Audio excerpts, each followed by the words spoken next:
Welcome to super star Rajinikanth fans creation. Video பார்க்குற எல்லாத்துக்கு ஒரு சின்ன வேண்டுகோள், மறக்காமல் சேனலை சப்ஸ்கிரைப் பண்ணிவிட்டு வீடியோ தொடர்ந்து பாருங்கள்.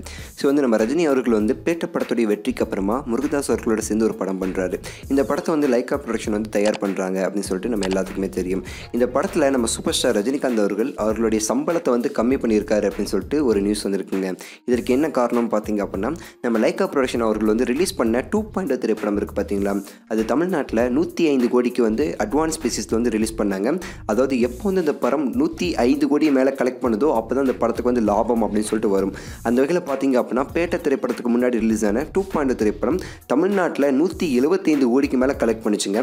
அதாவது 175 கோடி கலெக்ட் பண்ணி இதுவரை எந்த தமிழ் படமும் செய்யாத அளவுக்கு ஒரு பெரிய சாதனையை செஞ்சிச்சு. இப்போ வரையிலுமே சரி, தமிழ்நாடை பொறுத்தவரை ஃபர்ஸ்ட் இருக்கிற படம் 2.0 திரைப்படம் தான் இருக்குது. அந்த அளவுக்கு மிகப்பெரிய ஒரு வசூலாக கருதப்படுதுங்க. இப்போ பார்த்தீங்க அப்படின்னா அதோடைய கிராஸ் கலெக்ஷன் தான் 175 கோடிக்கு மேலே. அதோடைய நெட் கலெக்ஷன் பார்த்தீங்க அப்படின்னா இன்னும் 105 கோடி வரல.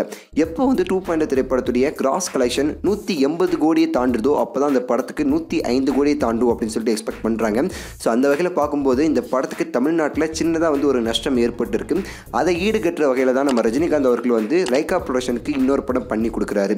அதான் தலைவர் 166. இந்த படத்தில் அது மட்டும் இல்லாமல் அவருடைய சம்பளத்தை ரொம்ப கம்மி பண்ணியிருக்காரு. இது ஒரு மிகப்பெரிய ஒரு விஷயம், ஒரு பெருந்தன்மையான விஷயம். ஏன்னா இப்போ உள்ள நடிகர்கள் அந்த படம் நஷ்டமாக இருந்தாலும் சரி, வெற்றியாக இருந்தாலும் சரி, அவர்களுடைய சம்பளத்தை பல மடங்கு அதிகப்படுத்திட்டு அந்த ப்ரொடக்ஷன் கம்பெனியை கவனிக்காமலே, அதாவது மதிக்காமலே பல நடிகர்கள், முன்னணி நடிகர்களே போய்கிட்டு இருக்காங்க. அந்த வரிசையில் நம்ம தலைவர் இப்படி ஒரு பெருந்தன்மையாக செய்யும் போது நம்ம கண்டிப்பாக பாராட்டி ஆகணும்.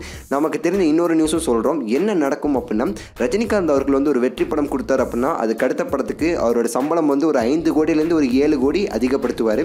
அந்தபடி பார்க்கும்போது பேட்ட திரைப்படத்துக்கு 65 கோடி வாங்கினார். இப்போ வர தலைவர் 166க்கு 70 கோடி அல்லது 73 கோடி வாங்குவார்.